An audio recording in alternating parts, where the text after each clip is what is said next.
বন্ধুরা, যেখান থেকে ভিডিও করছি এটা হচ্ছে প্রাণ বৈচিত্র্য খামার, মানিকগঞ্জ, ঢাকা রৌদুরেই।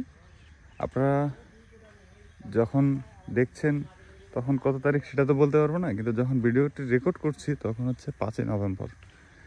এটা হচ্ছে আমাদের যে দেলোয়ার জাহান ভাই, ওনারই খামার। ওনাদের একটা ঢাকাতে আউটলেট আছে, সেটার নাম হচ্ছে প্রাকৃতিক কৃষি বিপণী কেন্দ্র। তো প্রাকৃতিক কৃষি হচ্ছে গিয়ে একবারে জৈব এবং ন্যাচারাল, যেটাকে বলে প্রাকৃতিক আর কি।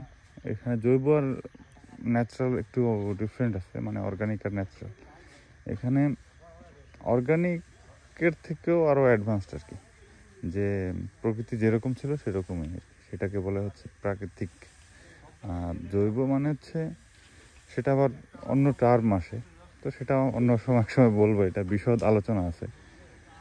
তো আপনারা দেখতে পাচ্ছেন আসলে প্রাকৃতিক কৃষি খামারটা কীরকম। এই যে পাশে তুলসীর গাছ, সাথে পাহাড়ি ঢেঁড়স বা ওখরা। তারপরে এখানে দেখেন যে একটা গবাদি পশুর খামার করা হয়েছে। এখানে বেশ কিছু দেশি গবাদি পশু আছে।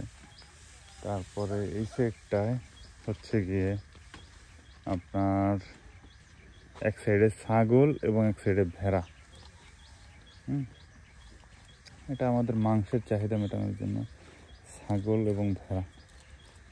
এটা খুব ভালো একটা জিনিস হচ্ছে যে আসলে ছাগল আর ভেড়া একসাথে থাকতে চায় না, তো যার কারণে দুই সাইডে দেওয়া হয়েছে। তো খুব সুন্দর একটা কাজ হয়েছে এটা। তো এই হচ্ছে খামার। এখানে দেখেন এই যে একটা ছুটে গেল একটা, ওই যে বেজি আমরা বলি, সেই বেজি। তো এইখানে একটা গাছ দেখেন, গুলঞ্চ। এটা বিভিন্ন রোগের ক্ষেত্রে মহা ঔষধ হিসেবে কাজ করে গুলঞ্চ। দেখেন এখানে একটা দেশি কুলের গাছ। কুল মানে হচ্ছে এই যে আপেল বের আর কি। তারপরে এই যে দেশি কলা, এটাকে আমরা বলি হচ্ছে কি যে আইটা কলা বলি আর কি। তো আপনারা যদি কেউ আসলে এখানে আসতে চান, আপনারা গুগল ম্যাপে প্রাকৃতিক কৃষি বিপণী কেন্দ্র লিখে সার্চ করলে পেয়ে যাবেন, আপনারা চলে আসতে পারেন। এই যে দেখেন এখানে অনেকটা জাতের ধান।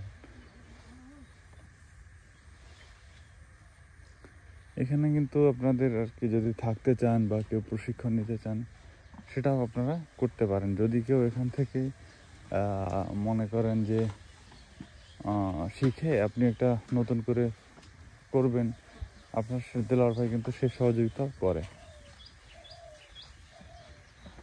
একটা অরহরের গাছ, অরহর ডালটা কিন্তু খুবই ভালো, স্বাস্থ্যের জন্য ভালো, এবং অরহর ডালের যে পাতার গুণাগুণ অনেক। এখানে দেখেন দেশীয় পেঁপে, এই যে দেখেন দেশীয়, একদম দেশীয় পেঁপে।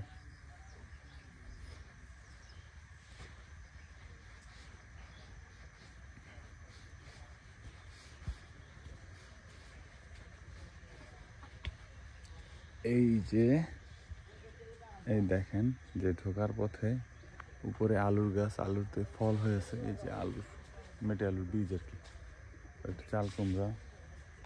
তারপরে এই একটা ফল, এইটার নাম হচ্ছে বিলিম্বি বা বিলম্ব বলে। এটা টক, খুবই টক। এটা ওই যে কামরাঙ্গের মতো জিনিসটা, কিন্তু টক, প্রচুর টক। এই যে দেখেন এখানে শশা, পাকা শশা।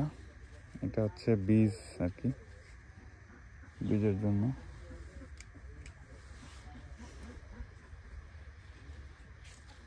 এই হচ্ছে ভিতরের অংশ। এখানে হচ্ছে কি চাষিরা প্রশিক্ষণ নেওয়ার জন্য আসে। তারপর এইটা হচ্ছে গবাদি পশুর যে ঘর। তারপর এটা হচ্ছে দেলোয়ার থাকে, এটা ওই যে গেস্ট যারা আসে তারা থাকে।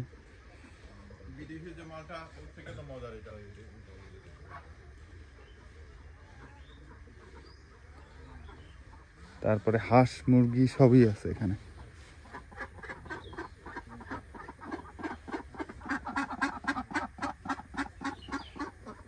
কবুতর আছে ওই সাইডে।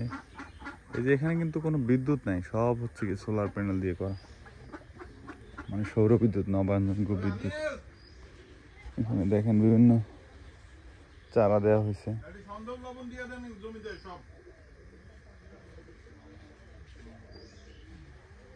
সন্দব লবণ দিলে কি হবে দাদা? দাদা সন্দব লবণ দিলে কি হবে? প্রায় ৮০ রকমের ইয়ে আছে, মাইক্রোনিউট্রিয়েন্ট। আচ্ছা আচ্ছা। এই যে হচ্ছে এদিকটায় কবুতরের খাঁচা আটকানো আছে, এটা সম্ভবত ওর মাঝে মধ্যে বের হইতেও পারে। তো এইমাত্র দাদা যেটা বললো যে সন্দব লবণে হচ্ছে গিয়ে প্রচুর পরিমাণে মাইক্রোনিউট্রিয়েন্ট আছে। হ্যাঁ, তো এখানে আসলে আসতে গেলে আপনাকে খুব ভাবনা চিন্তা করতে হবে না, চলে আসুন। কিন্তু এখানে আসার পরে আপনাকে শান্ত হয়ে থাকতে হবে আর কি, খুব ফটফট করলে হবে না, তাহলে প্রকৃতি আপনি বুঝতে পারবেন না। এই খামারটা কিন্তু একবারে নতুন, এখানে সব কিছুই নতুন করে রোপণ করা হয়েছে আর কি।